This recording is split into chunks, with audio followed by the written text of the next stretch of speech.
dan langkah ada 4 aspek yang harus kita nilai. Nah, jadi terkait dengan IKN ini undang-undang. Saya sampaikan pada semua, ini adalah sebuah undang-undang. Selama undang-undang itu ada, ya dilaksanakan atas itu. Jadi bukan gagasan tok kan, tapi udah berupa undang-undang. Fix bakal lanjutkan proyek IKN kebanggaan Jokowi. Anies Baswedan beri penjelasan mengejutkan. Oh, ternyata langsung dibungkam Jokowi lewat investor luar yang keroyok IKN. Kadrun dan relawan Anies auto kicau. Ditulis oleh tim redaksi jurnal, dikutip dari berbagai sumber. Minyak pasar memang berkembang luar biasa, minat dari para investor yang menghubungi kami, sehingga hampir 40 kali, 39 kali lipat dari area-area yang memang kita siapkan untuk investasi pada tahap pertama ini. Jadi jangan dengarkan oposisi yang terus berusaha menghalangi pembangunan ibu kota baru dengan narasi pembodohan. Halo, kembali berjumpa dengan suara Fani Bakri di channel Media 45. Anies Baswedan sebagai kandidat kuat capres dari kubu oposisi dapat sorotan setelah dirinya mengaku akan melanjutkan mega proyek yang memakan dana fantastis ibu kota negara baru kebanggaan Jokowi. Mengenai hal ini, Anies memberikan penjelasan kembali layaknya penjelasan-penjelasan sebelumnya, yakni IKN yang sekarang telah menjadi undang-undang, maka siapapun pemimpinnya harus melaksanakannya. IKN ini undang-undang, saya sampaikan pada semua. Selama undang-undang itu ada, ya dilaksanakan. Sebatas itu, ujar Anies saat tampil di kanal YouTube Karni Ilyas Club. Ditanya lebih jauh soal apakah jika nanti berhasil jadi presiden akan melakukan kebijakan baru terkait IKN, Anies menegaskan itu baru bisa diputuskan setelah berada di ranah eksekutif. Saat ini, dirinya belum punya akses untuk menentukan mana yang harus dihentikan, dilanjutkan, diperbaiki, dan dievaluasi. Presiden Joko Widodo optimis bahwa proyek pembangunan Ibu Kota Nusantara akan berjalan sesuai dengan target yang telah ditetapkan. Hal tersebut disampaikan Kepala Negara usai meninjau pembangunan proyek rumah menteri di kawasan IKN, Kabupaten Penajam, Pasar Utara. Kepala Otorita Ibu Kota Nusantara, Bambang Susantono, mengatakan saat ini pihaknya telah menerima sebanyak 167 komitmen dari investor untuk pembangunan di IKN. Komitmen itu berasal dari investor dalam negeri maupun asing.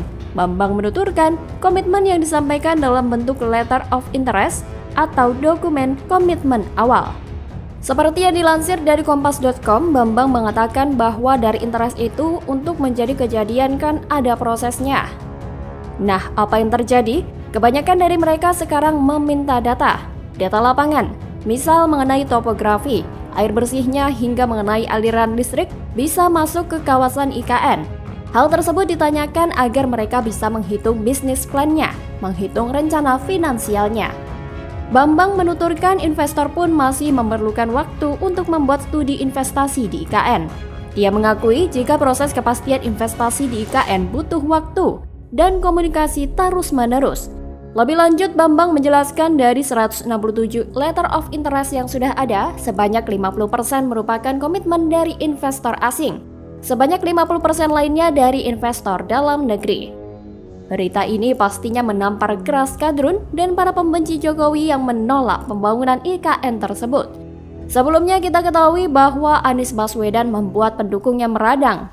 Pernyataan Anies yang memberi sinyal akan melanjutkan pembangunan ibu kota baru membuat para pendukungnya protes. Pernyataan itu pun langsung disambut kecaman oleh para pendukung Anies sendiri. Rocky Gerung dalam kanal YouTube pribadinya mengecam keras pernyataan Anies. Dia sampai mengancam akan mengompori relawan untuk meninggalkan Anies. Seruan Rocky Gerung itu bisa jadi mewakili kegelisahan para pendukung Anies yang lain.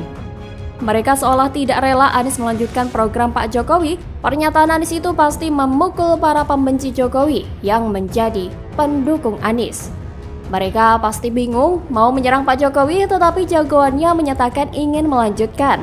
Kalau tidak menyerang, tidak ada isu lain yang bisa mengangkat nama Anies. Pendukung Anies justru memberikan analisa bahwa pernyataan Anies itu untuk memuluskan jalan menjadi presiden. Setelah menjadi presiden, undang-undang itu bisa saja direvisi. Analisa semacam itu justru merugikan Anies sendiri karena menimbulkan kesan bahwa Anies orang yang tidak bisa dipercaya. Pendukungnya justru mencemarkan nama Anies. Ironis sekali. Tapi yang jelas dengan datangnya investor berbondong-bondong ke IKN ini merupakan angin segar bagi Jokowi dan hal yang memuakkan bagi para pembenci Jokowi. Pembangunan IKN ini sangatlah penting guna membangun pemerataan di luar Jawa. Ini adalah bentuk keadilan sosial bagi seluruh masyarakat Indonesia. Ya, tapi gitu mata kadrun, para buzzer, relawan Anies yang matanya sudah dibutakan karena kebencian. Semoga saja IKN yang dibangun Presiden Jokowi ini bisa berjalan dengan baik ke depannya. Dan kita nanti tangisan kadrun yang melihat kesuksesan Jokowi. Bagaimana kalau menurut Anda?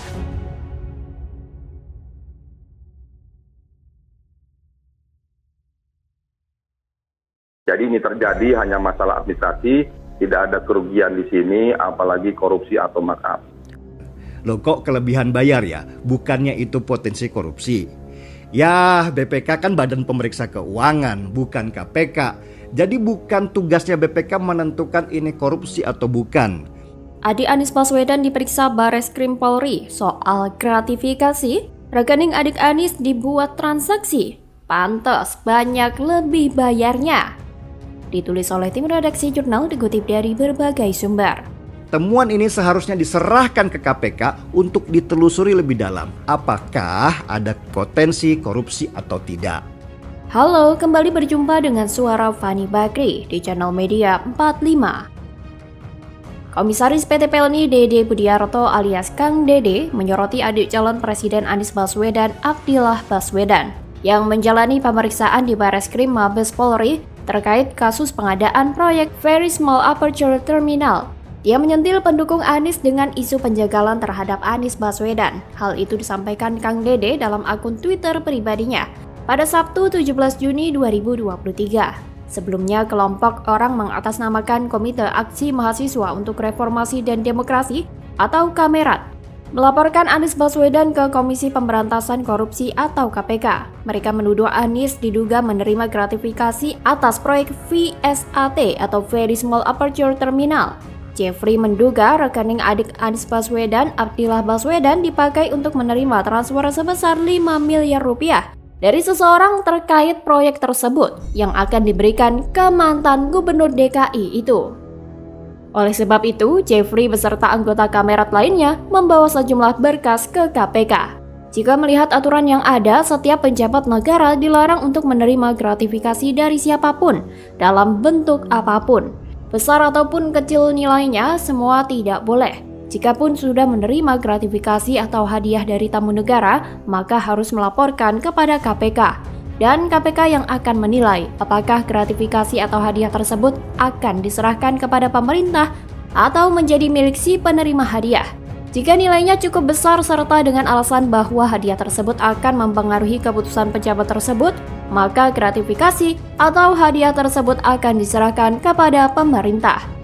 Pantas dilihat dari sepak terjang Anies saat masih menjadi gubernur DKI. Sangat terekam jelas dalam memori ingatan bahwasannya Anies Baswedan adalah manusia yang hidupnya selalu terselip kata wah. Lihat saja betapa sempurnanya kehidupan Anies selama menjadi gubernur DKI. Ia selalu memanfaatkan fasilitas kelas atas yang ia dapatkan dari berbagai tawaran orang-orang elit. Bahkan ketika ada berbagai masalah yang timbul di Jakarta dan diungkap oleh Badan Pemeriksa Keuangan, ada temuan sejumlah lebih bayar yang dilakukan Pemprov Jakarta. Saya sih tidak kaget karena Jakarta dipimpin oleh Anies dengan tata kata sebagai senjata rayuan maut dalam menggapai simpati warga. Soal kerja, ya nomor sekian saja. Lebih bayar yang dilakukan Pemprov DKI Jakarta era Anies dari berbagai proyek membuat kita memiliki dua asumsi penilaian. Yang pertama, jajaran Pemprov DKI pada saat itu bodoh-bodoh. Yang kedua, mereka pintar tapi berusaha membodohi rakyat. Terlalu bodoh kalau sampai Pemprov DKI lebih bayar hingga miliaran. Dan itu terjadi berkali-kali. Untuk kamu-kamu yang katanya masih memiliki akal sehat, pasti muak dengan kasus lebih bayar dasarnya itu sudah ada, yaitu nilai kontrak. Tetapi lucunya dibilang lebih bayar, bukan markup. Kita bisa bayangkan kekonyolan ini terjadi berkali-kali. Yang pertama, Pemprov Jakarta melakukan lebih bayar alat pemadam kebakaran yang nilainya mencapai 6,5 miliar rupiah. Yang selanjutnya, lebih bayar pun terjadi pada proyek pengelolaan air limbah, nilainya mencapai 1,59 miliar rupiah. Lebih bayar pun terjadi untuk subsidi ke Transjakarta sebesar 415 miliar rupiah. Uang sebesar itu terlalu besar kalau dikatakan cuma karena selahan lebih bayar doang. Tak hanya itu, proyek PLTS atap sekolah pun Pemprov DKI Jakarta bisa lebih bayar dengan nilainya mencapai 1,12 miliar rupiah. Lalu kelebihan bayar pun terjadi lagi. Kali ini lebih bayar tidak untuk proyek, tetapi lebih bayar gaji PNS DKI Jakarta yang udah meninggal pun alokasi dananya dikeluarkan. Nilai lebih bayar sebesar 862,7 juta rupiah. Jadi, melihat fakta kelebihan bayar Anies itu, ada kemungkinan Anies juga menggunakan rekening adiknya untuk melakukan transaksi tersebut. Licik memang. Bagaimana kalau menurut Anda?